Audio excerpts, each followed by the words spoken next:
This week on Myths and Legends, we're back on our road to the Trojan War, and we'll learn that if you're going to marry off your daughter to an epic Greek hero, it might be a good idea to tell that epic hero sooner than 10 minutes before the ceremony. The creature this week is Evil Chicken, a giant evil chicken that lives in the dark forest and will eat you, because of course it will.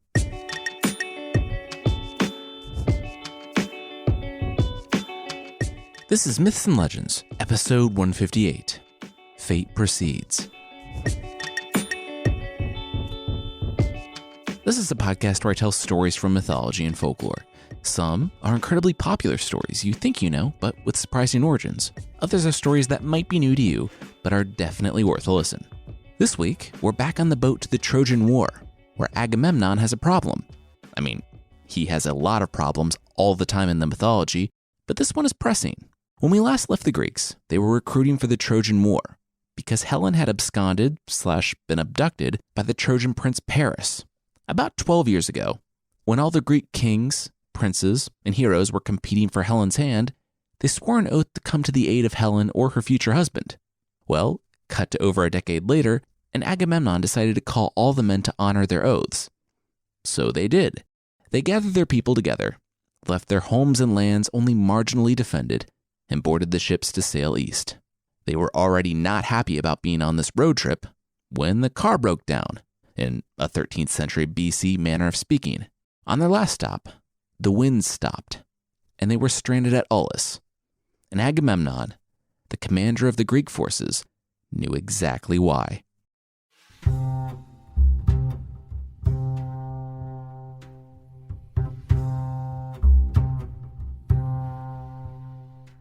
Agamemnon looked out at the ships on the harbor. It was choked with them. They should have been halfway across the Aegean Sea by now. Halfway to Troy.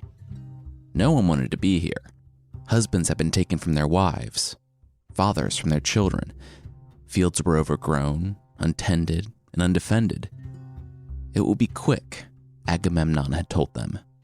Besides, they had no choice.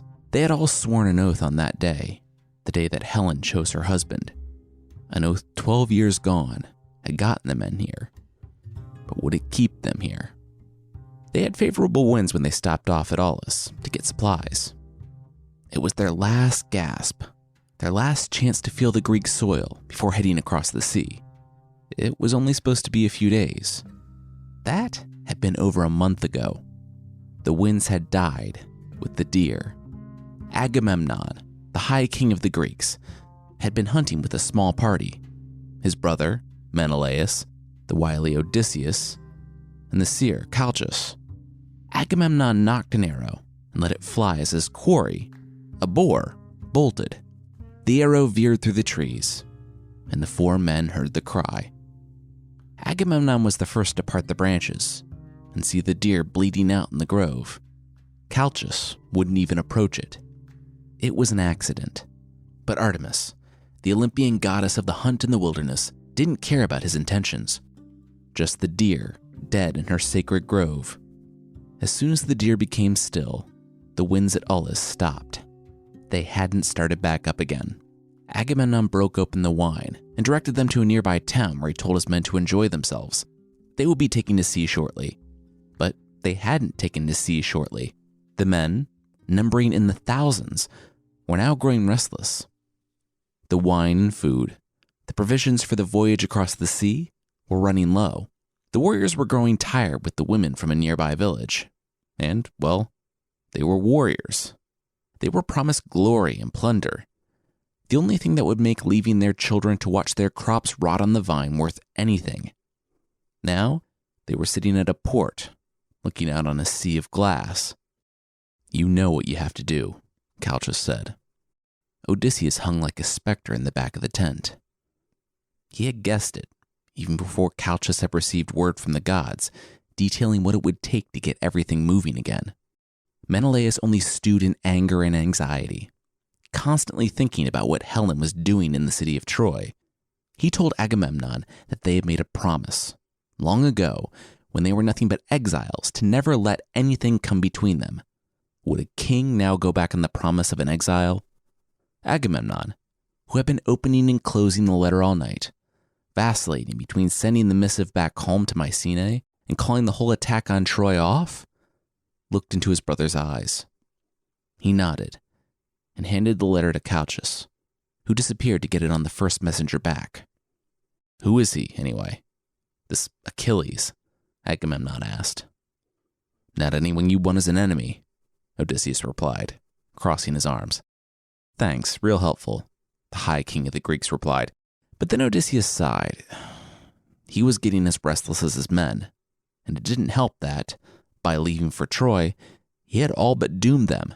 The prophet had said that when he left for Troy, he wouldn't return for 10 years, and then only destitute and alone. Still, this was the path he was on, and Agamemnon was the king. The sooner they left this place, the sooner they would get to Troy, and the sooner they left Troy, the sooner he would get back home to Penelope and Telemachus. Odysseus said that Achilles, the young man, though barely a young man, was not to be underestimated. He was the son of an Argonaut and a goddess. He was trained by the same centaur that trained Hercules, Theseus, Jason, and others. He was destined to bring victory to them all. "Whatever," Agamemnon replied. "He doesn't need to know until she gets here. He doesn't need to know I just sent a letter saying that he's marrying my daughter." Odysseus grimaced. He came for war, for honor. He didn't like this business. Agamemnon, still looking out on the entirety of the Greek force, asked the king of Ithaca to leave him. Odysseus nodded and left. Agamemnon stood like a statue until Odysseus' footsteps melted into the sounds of conversation from the camp below. When he was certain he was alone, he rushed to his desk, to the scroll he had hidden under some animal skins. Glancing back warily, he penned a second message, one to his wife, Clytemnestra, saying to ignore the first message, to avoid coming to Aulis at all costs, no matter what she heard or what he, Agamemnon, had said. Agamemnon stepped back from the scroll and whistled. A servant appeared at the door, one who already had his orders. Agamemnon handed him the scroll and told him to run. Avoid the normal routes, avoid the other messenger, but get to Mycenae as quickly as possible. His family's future depended on it.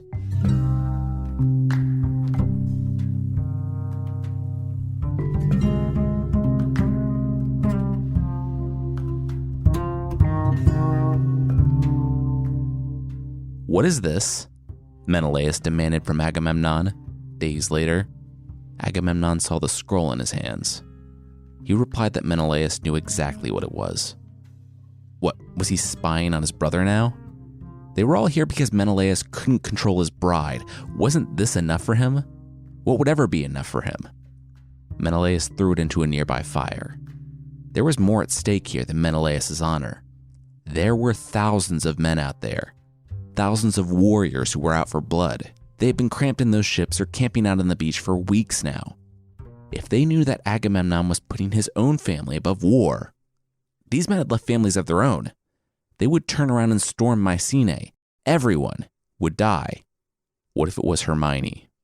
Agamemnon managed, though he was deep in thought. Remember, Hermione was Menelaus' daughter with Helen. Agamemnon could see the men now, the ones outside on the verge of bloodshed. He could see them, denied of the plunder and glory of Troy, and taking it out on Mycenae, on Agamemnon's heir, his baby boy Orestes. His dynasty would be murdered in its crib. All that he fought for, all that they fought for naught. He knew it had to be done. He wouldn't be sending another scroll.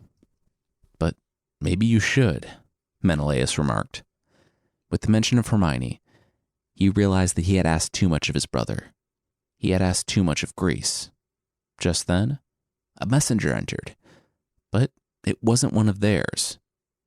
He was from Mycenae, and he traveled ahead of Clytemnestra and Iphigenia, Agamemnon's daughter, the one that was to be married to Achilles. They received the message, and Iphigenia had clamored to leave that day. She thanked the gods. She had heard of Achilles, the king of the Myrmidons, and she couldn't believe her good fortune. Clytemnestra left the other two children at home, but came along with young Orestes. He was too young to leave. They were resting at a spring not an hour's ride out, letting the horses graze. As soon as everyone was refreshed, they'd catch the horses and Iphigenia could come meet her new husband. Menelaus' face was ashen. Send her back. Send them all back. But Agamemnon shook his head. Menelaus had been right the first time. It had to be done. If he sent her back now, Calchas would tell the whole army what he had done, that they would never go to Troy. Menelaus' hand rested on his sword. There were ways to keep men from talking. And Odysseus, and whoever else the gods spoke to next, Agamemnon shouted, it had to be done. Fate proceeds, he uttered to the messenger, and wondered how he would look into the face of Clytemnestra, his wife, and his queen.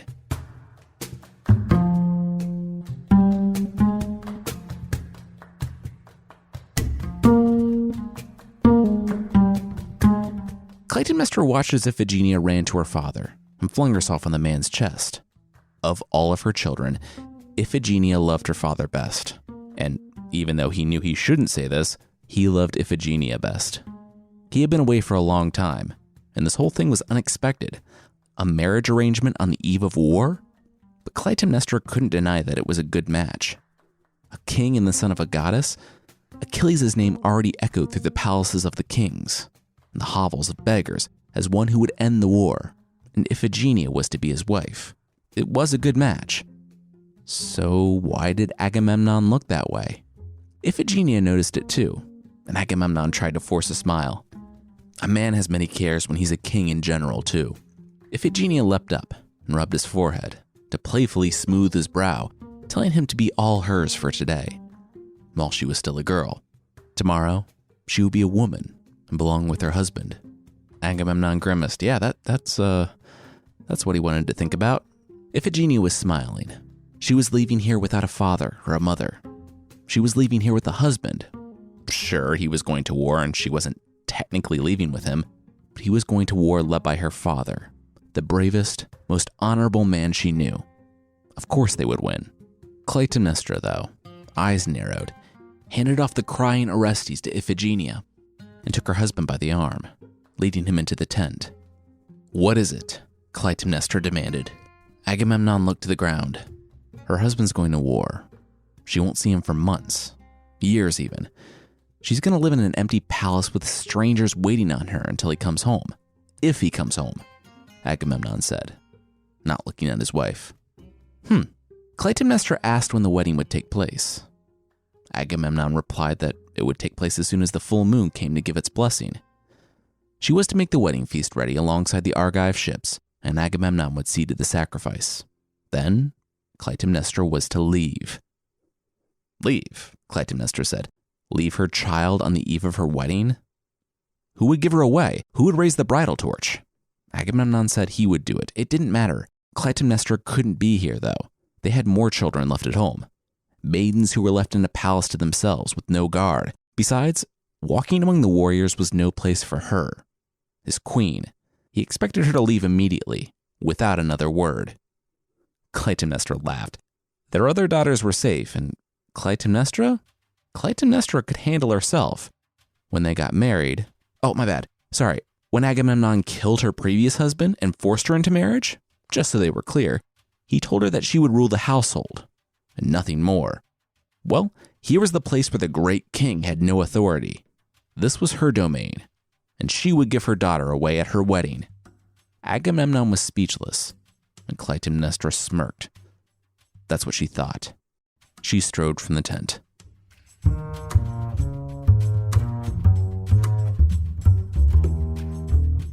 We'll see what Achilles thinks of his surprise marriage, but that will be right after this.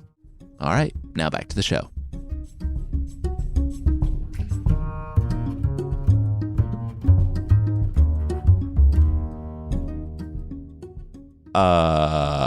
What? Achilles asked, and withdrew his hand. What was Iphigenia talking about? Clytemnestra asked again. Was Achilles excited for his wedding? Clytemnestra smiled and reassured Iphigenia. Achilles cocked an eyebrow. Maybe? Depends what they were talking about, because he had no idea what they were talking about. He said he had a kid and a serious long-term relationship back on Syros. He was already in a committed thing. Who are you again? Achilles asked. Clytemnestra said that she was the queen, and this, Iphigenia, was to be his new wife. Hadn't Achilles asked for her hand or anything? He shook his head. No, he respected Agamemnon, but he never approached the High King about anything. Well, then why have I heard you're getting married? Achilles threw up his hands. He really didn't have time for this. He was busy trying to keep his group of guys from killing that other group of guys until they waited for the wind to come back so they could sail and kill a separate group of guys. It was all very complicated, but he didn't know what was going on here. They should all go talk to Agamemnon. The three found their way from the ships of the Myrmidons, Achilles' people, to the grand tent of Agamemnon, the High King, when a shape stole out and clasped the queen on her arm, dragging her to where the servant slept. She protested, but he threw his hand over her mouth.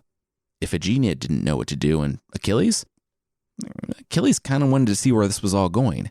They followed Clytemnestra and the stranger to the tents of the servants. You trying to get your head chopped off? Because this is how you get your head chopped off, Clytemnestra spat when the servant uncovered her mouth. You two have to leave right now, the servant said in little more than a low whisper. And you have to explain yourself right now, Clytemnestra replied. They were here for her daughter's wedding to this man. The man looked at Achilles and facepalmed. And this man, did he know anything about the wedding? Clytemnestra shook her head. No, he did not. That's because there's not going to be a wedding, the man replied. He introduced himself. He was an attendant to Agamemnon. He had been in the tent the day that Agamemnon spoke to Calchas, the prophet. Agamemnon hadn't summoned Iphigenia here to marry her off. He had summoned her here because the winds weren't moving, and the gods had demanded a sacrifice. Artemis had lost a deer, so Agamemnon would lose the child that he loved most. Clytemnestra gasped, and Iphigenia shook before breaking out in tears. It made sense. The sudden marriage to a recognizable name, enough to get them to come immediately without question, and why Agamemnon had tried to get Clytemnestra to leave before the wedding, which would take place right after the sacrifice. Clytemnestra hung her head. She knew Agamemnon, the real Agamemnon. He might be High King, but he was still that little exile boy, afraid that it was all going to disappear like smoke on the wind. He might command his men, but he also feared them. He agonized over the decision, if that helps, the attendant said. It really doesn't, Clytemnestra replied, and he was right. They had to leave. That's literally what I've been saying the entire time, the attendant replied. Again, not helping. Clytemnestra turned to Achilles, the young hero, standing there disgusted. She asked if he would help her and Iphigenia get to the chariot home, and the son of Peleus nodded. He was enraged at Agamemnon for listening to a prophet and attempting to sacrifice a child. But if he was being honest, he was even angrier for dragging Achilles' name into it. There was a field full of famous Greek heroes out there. Pick anyone but him.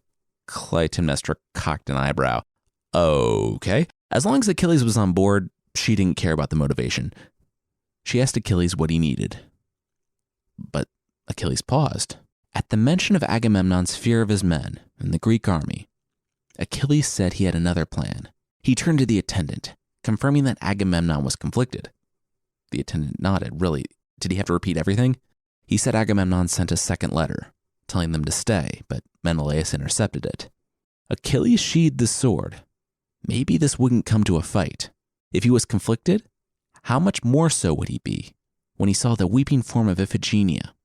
And the Greeks would never go for human sacrifice, no matter the reward. Achilles would defend the mother and daughter if it came to conflict, but he didn't think it would. Agamemnon might have hints of megalomania, but he was still a reasonable man. It would be okay. Achilles turned to Iphigenia and told her to stay hidden unless her mother called for her. They were going to talk to her dad.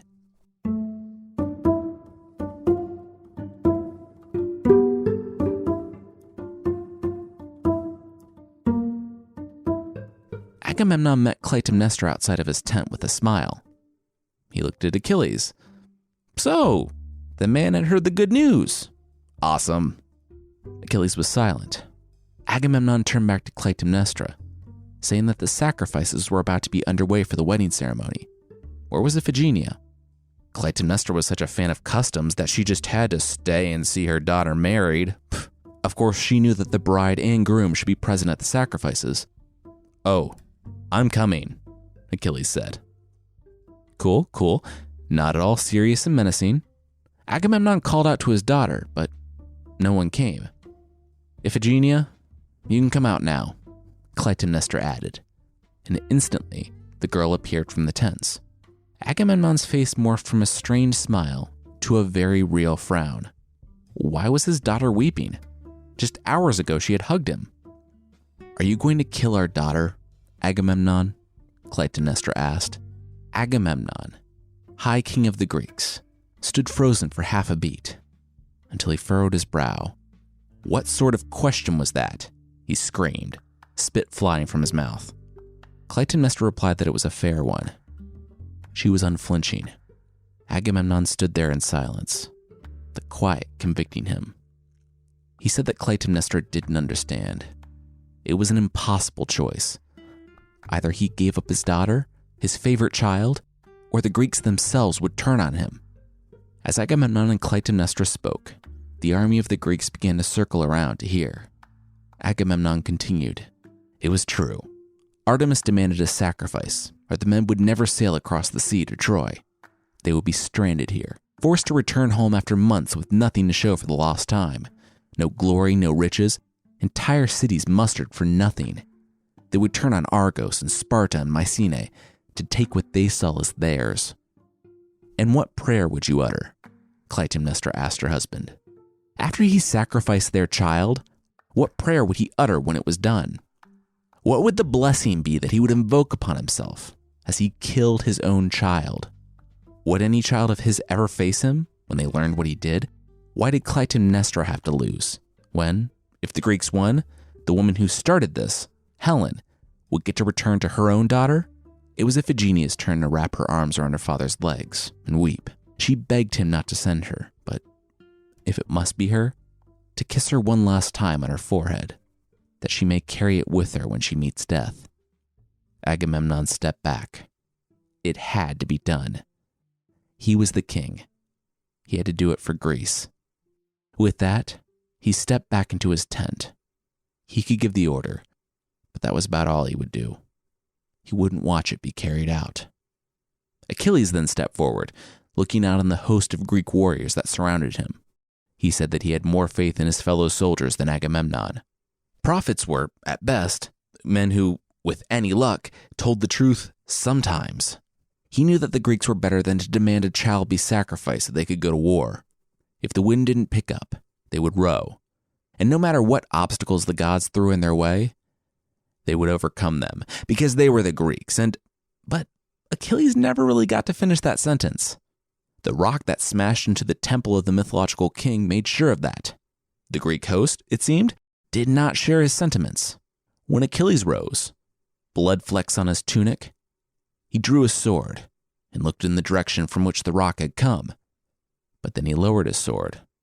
It was one of his own men, his Myrmidons, from his kingdom. He wiped the blood from his head and opened his mouth to speak again, but saw that men by the dozens were beginning to pick up rocks of their own. Achilles' resolve hardened. He gripped his sword. That was when the crowd parted, and Odysseus, the king of Ithaca, stepped forward. He told Achilles that he couldn't die. Not here. Not like this. But these men would kill him, and they would take the girl. He didn't like it. Agamemnon didn't like it. Even Calchas the prophet didn't like it. But it was what the gods demanded, so there was no choice. If Achilles chose to die here, Odysseus hoped the prophets really were men who, with luck, told the truth sometimes, because they said Achilles was the one who would end the war. If he died here, all these men would be lost before the end. Still, nothing changed for Achilles. He gritted his teeth and gripped his sword, ready to jump into the fray for the last time, when he felt a hand on his shoulder. It was Iphigenia. She wouldn't have so much bloodshed for her. She told Achilles to stand down. She would do it. She would die. Achilles turned to see the bloodshot, tear-soaked eyes of Iphigenia. She said that Artemis had decided to take her life. Who was she to stand against a goddess? She turned to the crowd of warriors. What she did now, she did for Greece. Iphigenia turned to Clytemnestra, telling her not to mourn. Iphigenia was doing what was necessary. She would give Greece safety crowned with victory. This was how it was always supposed to end. This was fate. Clytemnestra understood, but she wanted to know, what could she do to remember Iphigenia? To honor her memory in Mycenae, in Argos? Iphigenia had an answer for that. Clytemnestra shouldn't hate Agamemnon for this. He did it against his own will. He was a weak man, but he wasn't an evil man. Clytemnestra hugged Orestes closer to her chest and was almost relieved when Odysseus stepped forward to start the procession down to the altar. Her first child, a boy she had with her first husband, Tantalus, and now Iphigenia. Both had been taken by Agamemnon. She could make the promise not to hate Agamemnon, but she could never keep it. Not now. Clytemnestra stood, far off, as the warriors, led by Odysseus, took Iphigenia and walked her down to the beach. There was a simple stone altar. Achilles protested, but he respected the wishes of Iphigenia, and, persuaded by Odysseus's words, didn't fight anymore. In the end, he admired Iphigenia's strength and wished that they really had been betrothed. They could have made each other very happy. Iphigenia had strength and resolve, but she also had fear.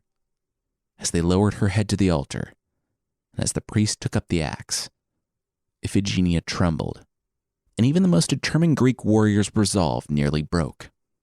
When the axe came down, Achilles didn't allow himself to look away.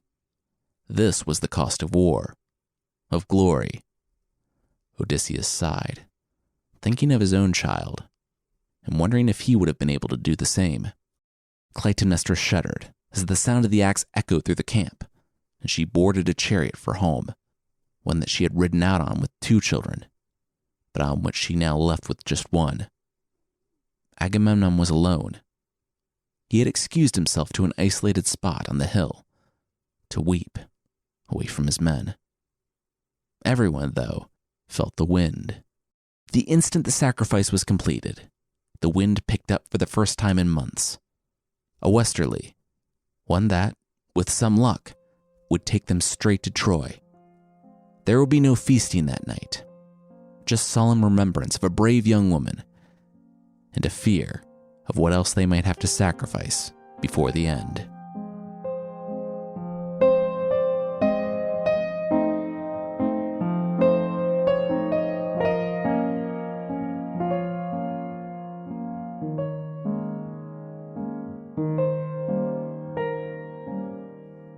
Next week, we're going from all the sadness in the Aegean to a guy who lives in the Catskills, in upstate New York, who just wants to drink and bowl with strangers.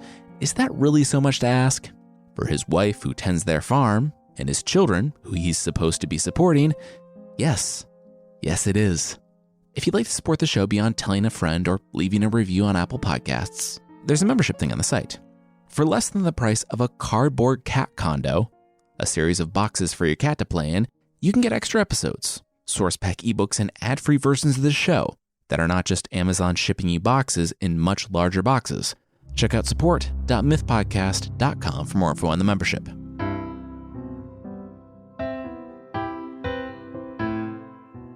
The creature this time is El Pollo Maligno, the evil chicken, and he's from Colombia. There are weeks where I search for a creature, and then there are weeks where I read the evil chicken and know that we're going to do that creature no matter how much or how little info there is on the thing. El Pollo Maligno is, well, a giant evil chicken that lives in the forests of South America. Known to appear whenever 2 or more horseback riders congregate, you might be thinking, hey, I find horses to be smelly, dangerous, and scary. I'm good. Well, if you like playing cards, drinking, or jokes, you too are not safe from the voracious appetite of the evil chicken. I mean, who hates jokes? The evil chicken, that's who. Can't blame him, he's just living up to his name. When you and your buddy are riding your horse down the road, the evil chicken will cluck a sound that's somewhere in between a normal chicken cluck and a human voice. So just like cluck, cluck, cluck. In some places, the clucking drives you mad, and in other places, it's just an annoying portent of doom. Either way, if it sounds like some guy is just clucking and luring you into the forest, don't follow it. That's just sound life advice. If you do follow it, it's your standard evil creature in the forest behavior of devouring you whole. I'm not saying people deserve to get eaten by a giant evil chicken. That'd be bad. But if people willingly follow a giant evil chicken into the jungle, that's because you have some options if you hear the clucking. 1, go home, or just move away from the clucking, and you'll probably be safe. Number 2, pray to St. Michael and continue your horseback ride through a jungle infested with deadly chickens. There's another version that says that the evil chicken is actually the devil, which isn't hard to believe. And if you find a stranger alone on the road that's been following you, and you inevitably take off into a run, that stranger will transform into a giant chicken and fly in front of you. If you steel yourself and do not panic, the chicken won't eat you, but will instead hog-tie you with vines and leave you in the middle of the jungle. So yeah, either it's an evil chicken who will devour you immediately, or the devil in a chicken suit that will leave you tied up in the jungle to die slowly. Either way, just stay away from evil South American chickens, everybody.